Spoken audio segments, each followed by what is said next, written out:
नमस्कार मित्रांनो, big boss Marathi season 5 च्या घरातून आलेली शॉकिंग न्यूज. घरामधील स्ट्रॉंग कंटेंडर गेली घराबाहेर. काय आहे खबर हे आपण जाणून घेऊया. त्याआधी चॅनल नवीन आला चॅनल सबस्क्राईब करा, नोटिफिकेशन चॅनलचा बेल आयकॉन क्लिक करून ठेवा.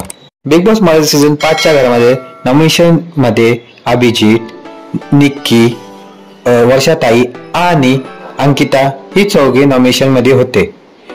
परंतु नॉमिनेशनच्या लाईन बंद केल्या होत्या. परंतु आता झालेल्या नवीन प्रोमोनुसार आपल्याला अंकिता घराबाहेर जाताना दिसत आहे. तसेच तिला घराबाहेर जाताना आपले डीपी दादा, सूरज आणि घरातील प्रत्येक सदस्याच्या डोळ्यात पाणी आलेले दिसत आहे.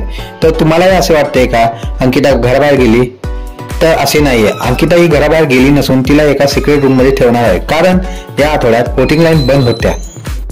तर तुम्हालाही बसला ना धक्का हे ऐकून हे मला कमेंट बॉक्स मध्ये सांगा आणि व्हिडिओ आवडल्यास लाईक करा, शेअर करा, सबस्क्राईब करायला विसरू नका. धन्यवाद.